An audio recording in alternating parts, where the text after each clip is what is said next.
Hello दोस्तों, मैं हूँ सौम्या। मैं कहानी सुनाती हूँ। आज की कहानी है एक नौकरी। तुमको देखकर मुझे बड़ी बेचैनी सी महसूस हो रही है। तुम क्यों पड़े पड़े मुफ्त की रोटियां तोड़ रहे हो? कुछ तो कर ले, बाहर जाओ, 2 पैसे कमाओ, कुछ तो काम करो, कुछ तो काम आओ हमारे। बोलते हुए पापा अपनी गाड़ी उठाकर अपने ऑफिस निकल गए।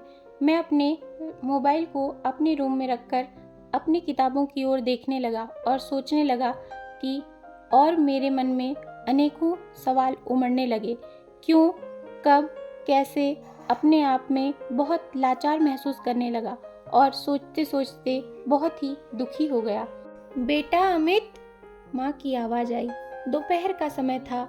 माँ मुझे खाना खाने के लिए बुला रही थी, पर मेरा मन इतना उदास हो गया था कि मुझे खाने का मन ही नहीं था, तो मैंने उनको मना कर दिया।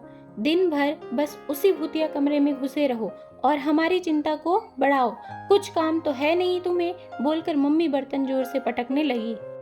अपनी असफलताओं से घिरा मेरा जीवन रोज घर वालों के इसी प्यार भरे तानों से गुजरता है।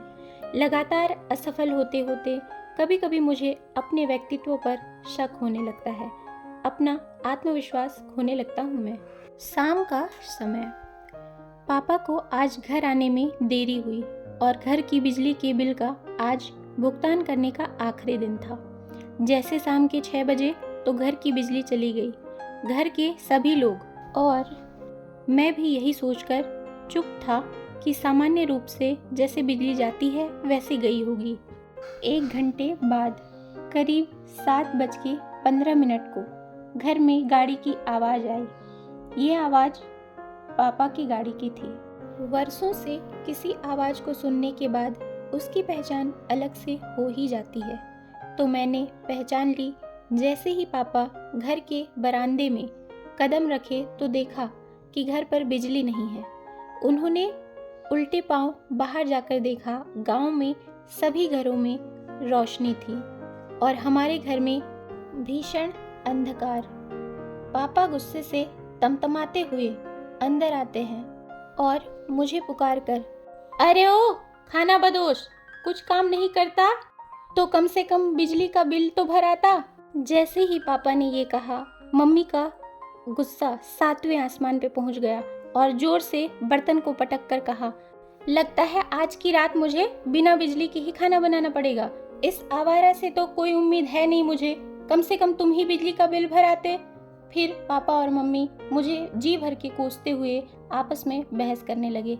थोड़ी देर बाद मैंने किसी को फ़ोन कर बिजली का बिल ऑनलाइन भुगतान कराकर अपने घर की रोशनी वापस लाया।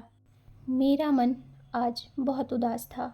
मुझे अपने आप पर दया, तरस और गुस्सा, तीनों इमोशन एक साथ महसूस हो रहे थे। मैं सोच ही रहा था कि एक नौकरी न मिलने पर मुझे अपने ही घर पे कितना अजीब महसूस हो रहा है। मैं अपने ही घर पर बोझ बन गया हूँ, अपने ही परिवार पर बोझ बन चुका हूँ। खाना बन गया है, खाना हो तो खा लेना, मम्मी की आवाज़। आज की कहानी यहीं तक। आगे मिलते हैं नई कहानी के साथ। Thank you for listening.